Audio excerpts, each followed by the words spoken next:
Hey, I don't know what I'm doing, you guys. This is all very new to me. Um, I'm using a different service to stream right now rather than just going live on YouTube. It's like through a third party, and I just want to make sure that I can see your chats before I keep talking because if I can't, I can hear myself. That's not good. Let's mute that. Yeah, I just want to make sure I can see all of your chats. So, oh, here's chat box. Nice. Okay. We're streaming like through a different service that allows me to stream through YouTube and Twitch at the same time. Because I don't know, I've never streamed on Twitch, so I figure knocking birds out with one stone, whatever that saying is.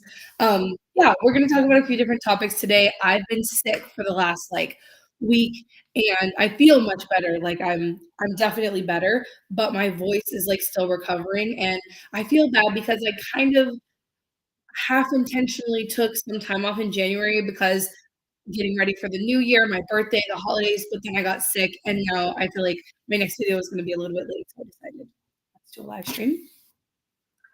And I can see your chat, so that's very exciting. Okay, you guys are saying hi from all of these different places. Oh, you guys were chatting before I jumped in here. Okay, cool. Thanks for being here. Okay, so as you can see on the thumbnail, there are a few different topics that I want to talk about that I thought would be interesting. Also, thank you for complimenting my haircut. I was a little nervous about it, but I really like how it looks when my hair is up. I'm still trying to figure out how to style it when my hair is down. I'm not fully I don't know. I don't know what I'm doing with that yet when it's down, but when it's up, I think it's cute. So I appreciate it. Thank you guys. Okay, so the three topics. Number one, are you guys on TikTok? People who are in the chat, are you on TikTok? Please let me know. Because I feel like my audience in the past when I talked about TikToks like in YouTube videos, y'all are kind of split.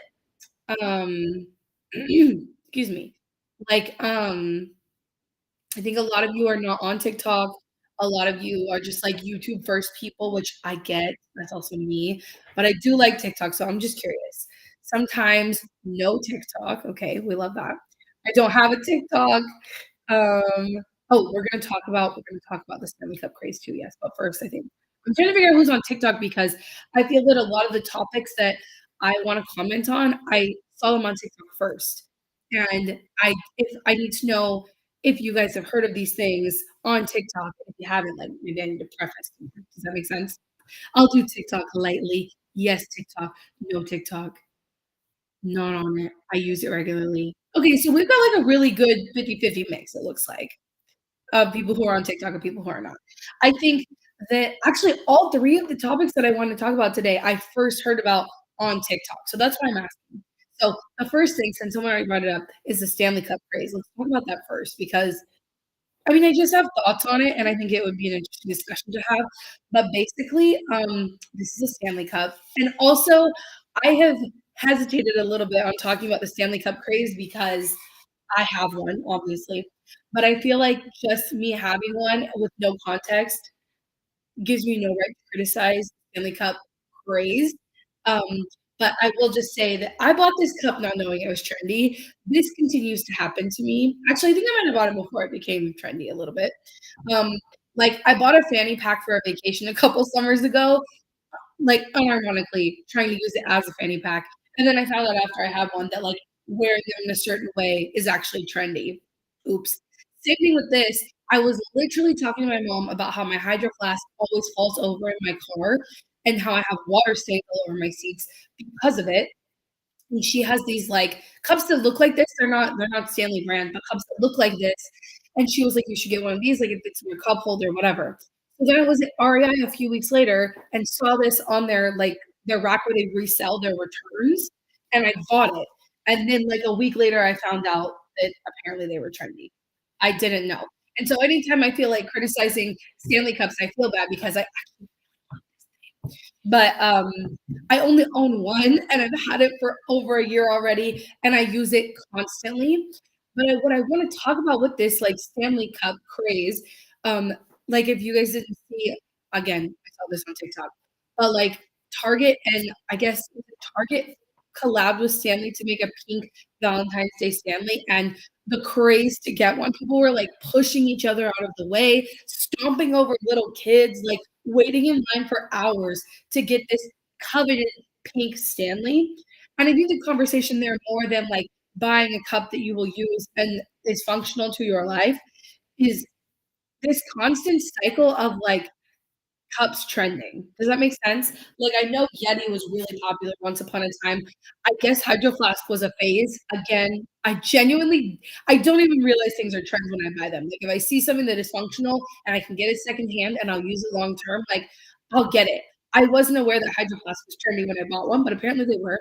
I do know that, like, Nalgene's were definitely what was trendy when I was in college, and I think that that's, like, the problem, right? Is this cycle of we always need to be keeping up with the trends, and specifically with the Stanley Cup craze, it's not just, "I need a Stanley Cup," it's, "I need all the Stanley Cups. I need them in different colors. I need a collection. I need the limited edition ones. I need so many of these different ones," even though, like, I have water bottles that work perfectly fine. And I did when even when I bought this, have water bottles that work perfectly fine, but this one fit a specific purpose that honestly has made my life so much better. But there are different and you know what? All the water bottles I have owned over the last 10 years, I still have all of them and they all fit different purposes. I think that's fine. I think the discussion we need to be having is this obsession with keeping up with whatever is cool and then taking that to like a whole new level of hyper consumerism or people are like bragging about having collections of like 30 Stanley Cups. You know what I mean? I think that's the issue. And I'm curious, what water bottle do you use? Let me know in the chat. And how long have you had it? And also, have you been tempted at all by the Stanley? I think the only difference of this from a Hydro Flask, because they both keep things very, very cold, is literally just that this one fits in my cup holder. And that is a Texan's problem because, you know, driving across the state to my parents' house is the time I use my car the most. I don't really use my car on a daily and even really a weekly basis, maybe. Maybe I use it on the weekends. But like I don't go places that often that I can't just walk or bike to. I have an electric bike now, so I take that most places these days, unless I have to go somewhere like past downtown, you know. Anyway, yeah, I'm gonna read the chat.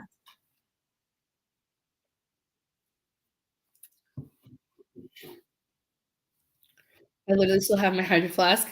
Mug collections serve a purpose, and thrift stores have tons. That's also true.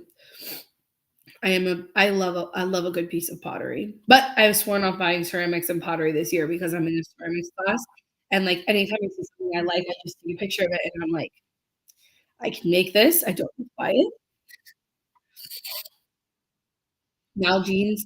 Okay, that's what I was gonna say, Anna. I don't know how you say that, but like I still have all the bottles that I've had over the years because they serve different purposes. So like when I went on a backpacking trip like a couple months ago, I'm obviously not bringing this. I'm not even bringing a hydro flask because it's so heavy. I'm digging out my Nalgene from when I was in college and I'm taking it. So that's what I mean by like these bottles serve different purposes, and it's not that I'm always trying to add to a collection, but different bottles are definitely used for different things, I think. I prefer cold water, which when I used my Nalgene was when I was in college, and I do think, like, I just saw everybody had that water bottle, so I used it, but it doesn't keep things cold, and so I think that's why I eventually upgraded to Clean Canteen slash Hydro Flask, but yeah. I have a Dopper. What is that? But I wouldn't say it's a craze. Oh, like most people okay, I see what you mean. Like, it's just the bottle of choice. You guys have so many different brands. Okay. Well, the point I think is just I think I wanted to talk about the Stanley craze from the perspective of, like, we need to denormalize collecting things just to have them and just because they're trendy and cool. And I do think that that's, like, easier to accept and, like, evolve when you're older. I feel like I felt much more trapped to those things when I was younger, like, when I was yeah, just younger. I think probably a lot of people who are in high school and really susceptible to people judging them and caring about what kind of bottle you have, they're more susceptible to these trends than I think you and I are. But I still think that it's obviously leading to mass amounts of consumerism because Stanley is a company. I saw a chart the other day that their company used to be worth like I think like $75 million like 3 years ago. And has, like, quadrupled in the net worth in, like, 2 years. So, obviously, the craze has led to a lot of people buying these models that, might just be a little overkill for what the purpose is.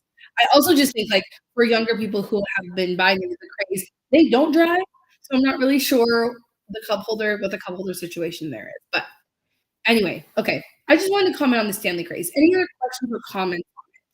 Because, yeah, I just feel a little weird criticizing it when I'm like, "You could use the bottle you have," but, like, all bottles I feel like serve different purposes, so it's been a little bit of a struggle from my perspective. Oh, they do leak, Jessica, yeah, that's true. But if it doesn't fall over, it doesn't, and mine doesn't ever fall over, so okay, well, let's see. That was kind of the only topic on this I wanted to hit on because people have been asking about it, and I think really, like, at the end of the day, it does suck that something that also is meant to be, like, a more sustainable alternative, right? Like a reusable cup, bottle, whatever you wanna call it, instead of single-use plastic bottles, but then somehow consumerism just finds a way to make it back to, you know what I mean? That's a bummer. And also, what was I gonna say? And also I've seen people filling their reusable cups with plastic bottled water anyway, so that's a whole different topic. I can't even get mad about it anymore because it's just, like, a lot of wasted energy for me, but it is frustrating to see. Oh, good point, Julian. Also, there have been people testing the cups and coming up positive for lead. I haven't seen that in any sort of, like, proper sense, like a lab or anything like that. These are just, like, people doing it at home, and that is concerning to me. I do think lead is in a lot of stuff, especially if you, like, break it open because the test I saw, the person had broken through this seal, and they tested that, not inside the bottle, but I don't love that. And Stanley did come out and admit that they use lead in their sealing, so that's a little bit sketchy. Maybe I just need to get, like I saw they make these, like, little cup holder adjusters that you can put in your car for your Hydro Flask, because I think Clean Canteen and Hydro Flask both came out and said that they don't use lead in their sealants, so that is something to keep in mind. Yeah, yeah, that's def okay. Anyway, moving on. So the other thing I wanted to talk about, which is very similar in terms of, like, people feeling like I feel like people think they just need to buy these things because they're trendy, and what we really need to just be kind of do is using what we already have, and I think especially in the discussion of tote bags. Have you guys seen this? If you're not on TikTok, you probably haven't seen this, but there's this influencer, she's very wealthy. Her name is Emily Mariko, and she released a tote bag that is 200 no, $120. Have you seen this at all? Let me know. Because my first thought was, who on this earth needs another tote bag? Like, who on this planet doesn't already have a gajillion tote bags, right? From, like, someone handing them out for free at a grocery store, if you forgot one at the grocery store and you bought one. If you bought, like, from a sustainable brand, a lot of times their products come in reusable bags. Some brands over the years have given them out at checkout, like, the amount of tote bags in this world is, like, we would never need to even, I think, make another single-use bag, let alone ever need to make another tote bag. Okay, you guys have never heard of okay, fine. But that's the point. I think it's just that the culture of influencers in trying to make things like create product lines to sell things, even though there are plenty of them already in the world, and you probably have plenty of them already yourself, is kind of wild to me. And I was just gonna chat about that, but it's made of gold, what the heck. So what's also interesting about that, Danielle, is actually I follow this girl named Madeline Pendleton, and she owns a clothing line, and she talks a lot of transparency about what it costs to make things and, like, how the price of retail comes to be. And so she was saying that basically the price you see at retail is the cost it takes to make something, and then you double that, and that's the wholesale price, and then you double the wholesale price, and that's retail cost. Does that make sense? And so she was saying that to get to that $120 number, the cost to make that bag would be $30.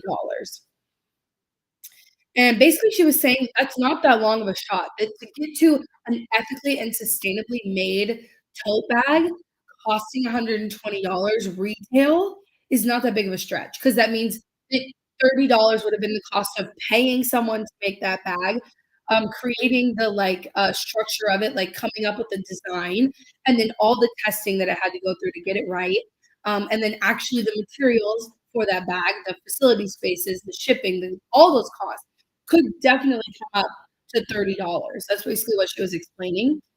The catch is, that's definitely not what's happening here. This is just a money grab from an influencer. So I do think the $120 price tag is just, I think, her knowing that she can sell that to her audience because her brand is kind of like luxurious. So I think if she releases a tote bag, people think the tote bag is luxurious, like lifestyle she sells on her page, then people will pay it. But I did think it was interesting to break down like how you could get to that $120 number, I guess, with the way that retail typically works. And that doesn't seem like that far of a stretch for me, that $30 could be the cost of creating a bag. It's interesting that like double and double and double, and that ends up being the cost to consumer. But yeah, I thought that was interesting. I don't know how you guys feel, how you feel about that.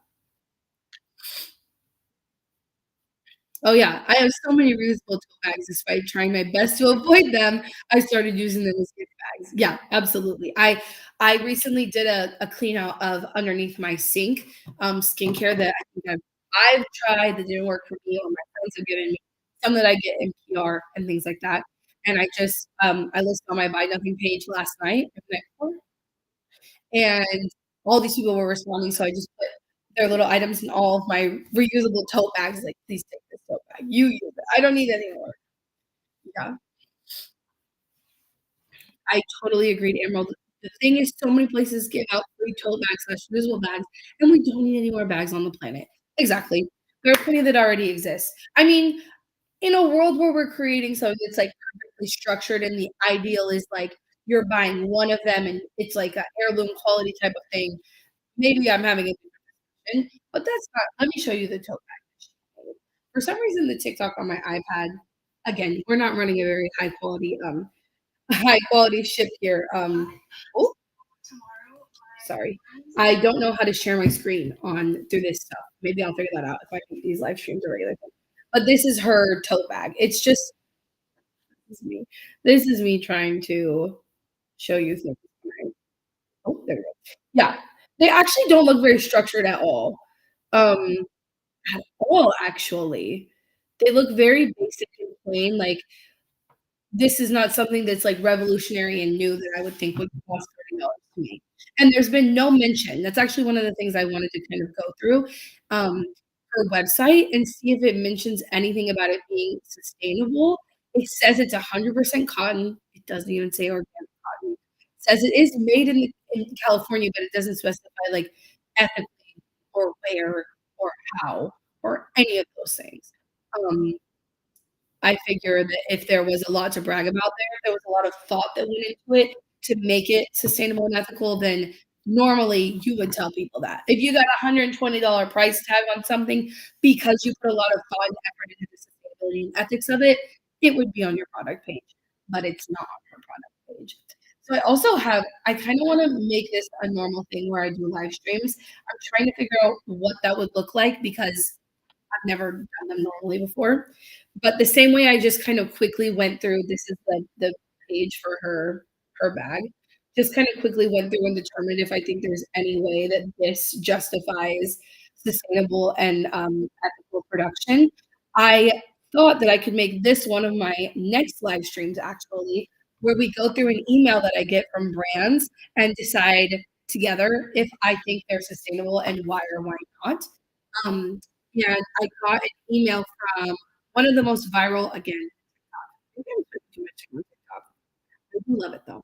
But it was called, it's Halara, the brand. They've been talking a lot about like how great their clothes are and those sort of things.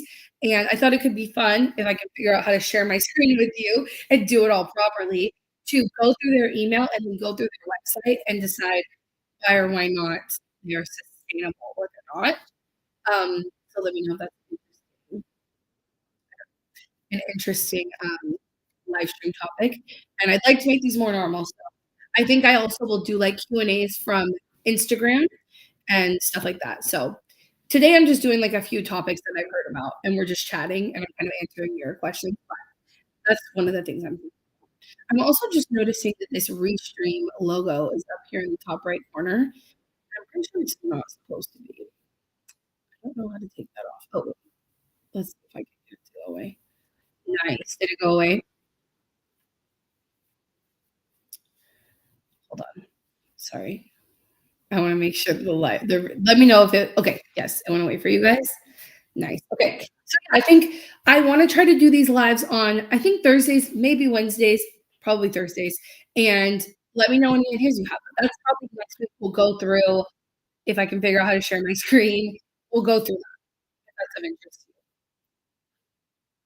you. Nice. Okay. Thank you, guys. Um Okay, sorry. I'm gonna go back through some of your comments and see if you had any. I feel like I've been talking a lot, so let me take a second. Does my voice also sound weird to you, or does it sound like semi-normal? To me, I can hear so much that it's not normal, and it's making me think that it might be bothering you, but if it sounds kind of normal to you, then that relieves me a little bit, but let me know.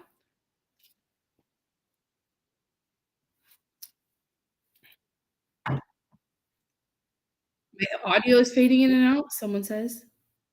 Okay, you know what? I also went way back in time and got one of these. Oh, but I shouldn't do that. I could really fuck something up by doing this. But the best mic are the ones that come on these, like, OG Apple, AirPods. This is what I or earplugs, headphones. This is what I use to record voiceovers, and, I think if I plug it in right now, it could really mess up the audio. But let me know if the audio is bad for any of the rest of you. Maybe I can just also get closer to this. Okay. Yeah. Yeah, yeah. Okay. Oh, someone says, can I'm traveling to Austin in a couple weeks. Any places you recommend to visit? I actually am working on a blog post right now about, what do you call it? Like, my favorite places in Austin, a sustainable guide to, like, 24 to 48 hours in Austin. Um, my favorite places in town that I would recommend to go to if you wanna see, like, my favorite places, I'm like, I don't it depends, like, what you're coming here for and what you wanna see, but if you're asking me, which you are, for my favorite places, excuse me, I would recommend going to a place called Patrici's, which is also at the Butterfly Bar, which also is in combination with a place called The Vortex. So Patrici's is a food truck, a Italian pasta food truck. They make it all there, and it is so, so incredibly good. It's amazing. But the reason that I love the whole thing so much is because it's at the Butterfly Bar, which is a zero waste bar here in Austin. They recycle, compost, everything, and they try to prioritize reusable stuff, whatever. Love that place. Their actual patio is a certified butterfly garden, incredible. And then right next to it is like a community theater. It's called the Vortex. They the things they play there are a little weird, a little quirky. If you're into that, definitely go see a show there. I haven't seen a show there yet, but I just love the like use of that space as like a big community space, and I absolutely love it. On the east side of Austin, I live on the east side. I represent the east side on the parks board. I am an east side girly, so I would recommend like kind of bopping around the east side. Downtown is kind of cool, and the west side of Austin is where you'll find a lot of nature. But that would be number one recommendation: the Patrici's at the Butterfly Bar, and that's for like food slash entertainment. If you've never been to a Renews craft store, highly recommend stopping by Austin Creative Re. If you're looking for the best farmers market in town, it's North Farmers Market. And, our most iconic 2 things, like, nature-wise, is Cedar Park and Barton Springs. You gotta check them out. If you're asking for my opinion, that's my opinion. Okay, so going back down to what you said. Audio is fine for me, audio is funky for me. I still use my Apple microphone. Exactly, every time I have a meeting, I plug these things in. The audio isn't perfect, but it's close enough. Oh, I've noticed okay. Okay, sorry, let me see if I should okay, how about this? Next time, I will definitely make sure the audio is set up a little bit better. I promise. Okay. Okay. Oh, my voice sounds a bit hoarse. No worries. It definitely is. This sickness that I got was not COVID. I tested multiple times, so I still haven't gotten COVID, knock on wood. But whatever it was, it's so weird because I've become more aware of my body, like, in the last few years, like, I try to be self-aware of what's happening in my body, and when I first got sick, I didn't realize I was getting sick. I just felt like I was clearing my throat, which sometimes when I eat gluten, I have to do that, like, I clear my throat a lot. And so I just thought it was that, but then it progressed into, like, clearing my throat, like, all night long, and then into a cough, and then into a fever, and then ever since the fever, I have almost felt the cough, like it's gone from my throat, down to my throat, into my lungs. So, like, right now, I don't feel anything in here. I don't feel any um, unless it's, like, really, really deep, like, sometimes I'll be like, "Oh, I feel it." Still, despite all that, my voice is still weird. So I don't really know what that's about. It's very strange, but I'm much better. So that is good. I don't know what that was, what kind of sickness I got, but fine. Okay, let's talk about this last topic that I wanted to have in rambling. Have you seen this? If you're not on TikTok again, probably not. You know, y'all are making me feel like I spent too much time on there, but at the same time, I learned so much. So this is an article that came out by the Telegraph. The headline reads, "Carbon footprint of homegrown food 5 times greater than those grown conventionally," which, to be honest, sounds wild. Oh, can I plug in my headphones? This is gonna be better for us. Okay. No, there's no reason my audio should be going on. Let's try it.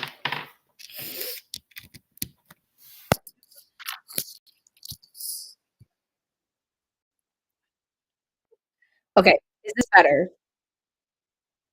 Ooh, struggling with the audio. That makes me so sad. Can you hear me? If not, I might have to adjust some settings real quick.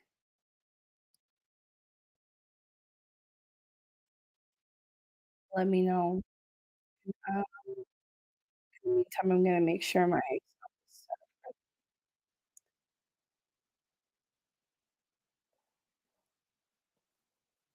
better. So much better. Okay, okay, okay, okay, cool. See, that's what I mean. It's crazy how good this is. It's so good. Okay, let's move on. Okay, so this, let me know your initial thought on this. Does this make sense to you? Does this seem correct, wrong? What 5 times the carbon footprint of growing food at home versus grown conventionally? Let me tell you my first thought. My first thought is the way that we have completely commodified our agriculture, it kind of makes sense to me that they've figured out how to be so efficient by taking so many shortcuts, in terms of the planet, that they've modified it down to, like, okay, it just makes sense to me that if you're growing a bunch of one thing in one place, that you can probably use a lot less water and and you and you I don't know how to say this. So, like, for instance, my I know making a garden in my backyard, like, I have to bring so much soil into my garden that it makes sense that maybe the carbon footprint would be bigger than maybe a farm able to reuse that soil year after year. Does that make sense? I don't know. I wanna read this, and I wanna find out together. So, here we go. I should have paraphrased this, but I just jumped on this live, didn't really think about it too much. Growing your own food is an allotment many may not be growing your own food on an allotment may not be as good for the environment as expected, a study suggests. A study from the University of Michigan looked at how much CO2 is produced when growing food in different types of urban farms and found that on average, a serving of food made from traditional farms creates zero point zero 0.02 kilograms of CO2. And the environmental impact is almost 5 times higher at 0.34 kilograms per portion of individual gardens, such as vegetable patches or allotments. Let's see. The majority of the emissions do not come from growing of the food itself, the scientists say, but from the infrastructure needed to allow the food to be grown. So that's kind of what I was thinking. Although I'm really not sure now that I'm thinking about it, like, 'cause on they're using, like, tractors and machinery and pesticides. They also are shipping in things like water and nutrients and all that kinda stuff. So, I don't know. What do you think? Let's see.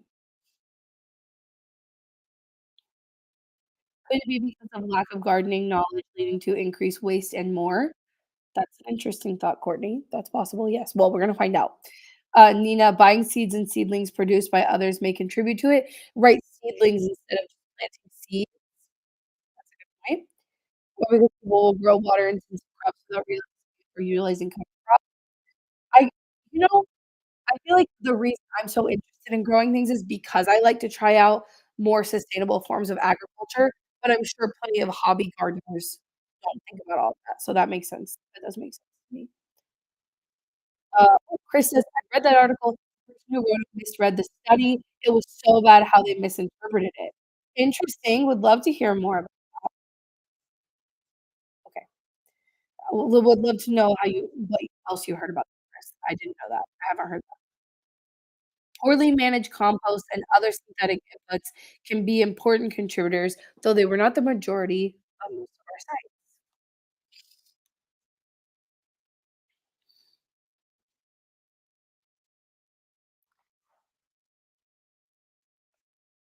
Oh, cool. Sabrina says, I find it hard to believe, especially if you're smart with how you do it, reusing your supplies and creating your own compost and such. I think that was one of my main takeaways from this article, or like from the headline of it, because I'm reading it with you guys right now. But that it makes sense that if you go and buy everything new and you buy everything from Home Depot and you don't think locally, you don't think small, and you don't think cheap. Because if you want to start a garden, it can be very expensive, and you can use a lot of stuff up front. But I feel like if you reuse things to make your garden beds, if you ask your neighbors for their compost, if you're planting seeds instead of plants that have been, like, propagated and have to be shipped and soil inputs and all that sort of stuff, I know there's ways to do it more sustainably, but it makes sense to me how the popularity of gardening that kind of grew during COVID times, it makes sense to me a little bit that, like, a lot of hobby gardeners were just interested in growing something and not necessarily because of the sustainability of it. Does that make sense? And so, people could be buying things and doing things that are not necessarily the most sustainable. Does that make sense? Um, oh, someone said, "Working on setting up my garden as I'm listening to this." I love that for you. It is time, isn't it? I'm struggling because I have these garden beds that are so tall, and I filled, like, half of it with wood chips and stuff from when my neighbor cut down their cedar tree, but I still just am like, "How am I ever gonna get enough soil to fill these beds?" Like, it seems impossible. Um, so I'm still struggling with that a little bit. If you have recommendations, let me know.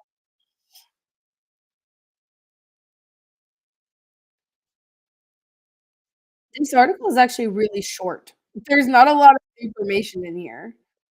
Um, this says fruit was found to be 8.6 times more eco-friendly when grown conventionally compared to in a city.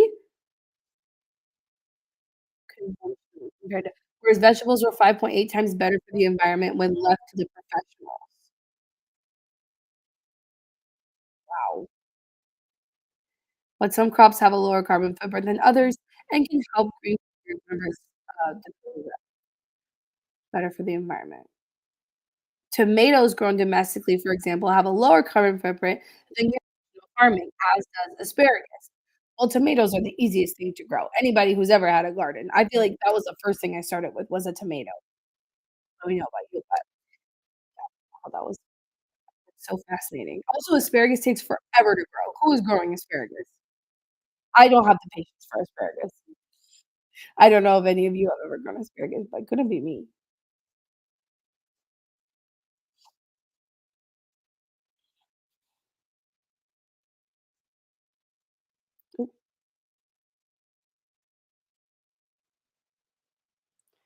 Did they take emissions into account of flying vegetables from the other side of the world that are sold in the supermarket versus being able to get your veggies from your garden? I think they did, right? I think that's like the entire premise. But honestly, I have not read the study. I'm just reading this article. Someone in here said that the article, um, the article, their interpretation here is not, super well put together, so I you know how the internet is. Headlines, they take off and that sort of thing, and I just kinda wanted to discuss it, because I thought it was interesting, but honestly, this article doesn't have a lot of information, like, they didn't provide a lot of data or proof or evidence or reasoning or anything. It's actually really short, not many numbers, um, yeah.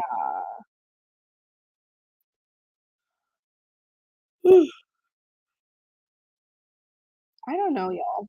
I I should have read through this first, but what I'm taking away from this is it almost feels like a propaganda piece for big ag because there's just not much information here.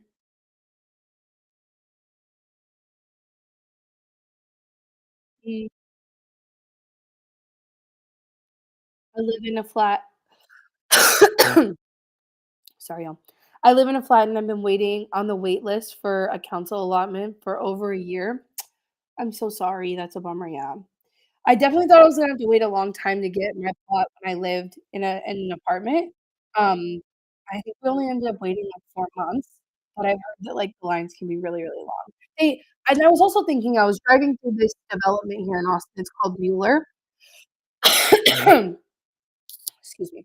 And they did a really good job in Mueller of kinda, they could have done better, some of the houses are really big, but they did do a good job of density, like, it's very walkable because the houses don't have big yards or anything like that.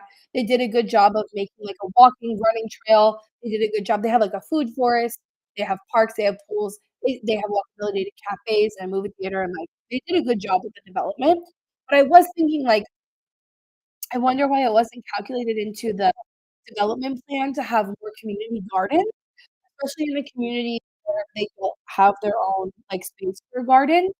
Um, I found that to be really interesting, and I feel like that's something that you could actually, like that could literally be, like, the driving force to get you into community, politics or community activism, is trying to create some sort of ordinance in your city that new developments have to create abilities and enough for people who want it to grow their own food. Like, I just feel like that should be excuse me, if not a standard, definitely a consideration because at this point, not only is it good for people to grow things and want to be doing that, and is it good for your mental health and all things, but, like, the world is kind of a scary place, especially ever since 20 I'm realizing how fragile our systems are, and allowing people to have the ability to grow things for themselves, I feel like it's just, like, important, and it's past time for people to understand how important that is, like, they should just be doing it. And, like, that's a worthwhile cause, talking to, like, working groups, communities, commissions, boards, your city council person, to get an ordinance like that put into your city is, like, a very worthwhile thing to do. So, something to think about if you're interested in that sort of thing. Mueller is already developed, unfortunately, and they kind of left that part out, but, but something I think about. Right now, I don't know if everybody knows this, but I'm on the park board in Austin, and so I get to have input on things like that. I'm also on the budget committee, which is I had a meeting with them yesterday, and that's been a lot of fun discussing, like, how our parks can be improved, without costing the environment in a sustainable way, and where we're gonna allocate our funds and those sort of things. But I think it's really important to do it with your city council if you're interested. Jamie says, "I want more nutritious and tasty veggies too. Store-bought ones are awful, been going downhill for years." Yeah, I totally agree. If you've ever had a carrot from a farmer's market and just, like, one-to-one compared it to a carrot you got from the grocery store, there's no comparison. It's kind of wild. Um, I grow veggies that I simply can't find in the stores where I live. They don't have kale where I live. Oh, that is wild. I feel like that is I've never heard of a place that didn't have kale, but, everywhere there is, I guess. Um, excuse me. Oh, what are your thoughts on the trend give me a second. What are your thoughts on the trend of foraging over the past few years? Well, I think it's cool because I think it's cool for more people to get out there. I do know that it can have, like, negative impacts on the ecosystem overall if it becomes overdone, but I do think that most people who have talked about foraging and who have helped it become trendy, they have made, like, a very conscious effort to be like, "Don't take more than, like, 10% of anything you find," and I think that that's, like, a good goal of, doing that, but I don't I just I hesitate to ever, um, discourage people from spending more time in nature. I feel like it's one of the best things we can do to, like, build empathy for the planet, to build, like, relationships with the nature, with the environment, with the world, that sort of thing. So, I think it's cool that it's becoming more trendy. I just also personally, like oh, that's my neck. There's just not a lot to forage where I live, or there is, it's just, like, I compare it to people who live in California, like my sister-in-law, she is a mushroom hunter, she is obsessed, and we don't have stuff quite like that here, especially in the summer, like, everything's just kind of dead. But, we do have, like, pecans and walnuts. I've seen a lot of people going around just to find those. I found the cutest little acorn the other day. I think it's in my no, I took it out of my purse. It's in my car, I think. I found the cutest little acorn, and I think encouraging more people to be outside and spend time outside is a good thing overall typically, but obviously it can come negative impacts too. So, we just have to keep spreading the message to be mindful. As we're talking about how cool it is to get outside and spend time in nature, also talk about how you have to do it responsibly, right? So, that's kind of my thoughts, I guess. Um, so in Ontario, the government changed all of our tomato farms into weed farms. Now the tomatoes are imported from Cali and aren't as good. I'm sorry, April, that's so interesting. There aren't smaller farmers that still grow tomatoes? That's a bummer. Now we need to see that acorn in the future, please and thank you. Okay. I went to a trash cleanup actually, was that last weekend? It was before I was sick, so maybe it was 2 weekends ago, and we were just all standing around the tree waiting for everybody to show up, and I looked down and it was like we have acorns.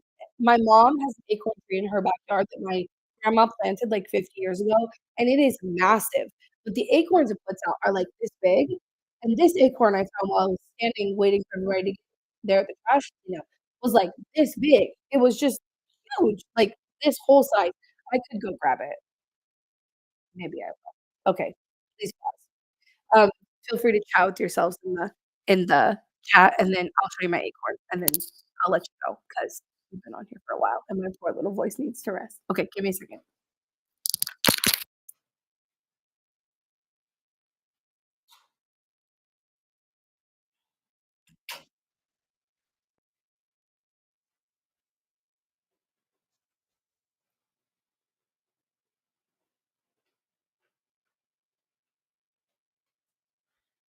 Well, I have very sad news that I totally forgot that oh, I have very sad news. I totally forgot that Madison, took the car because she had to go into the office today.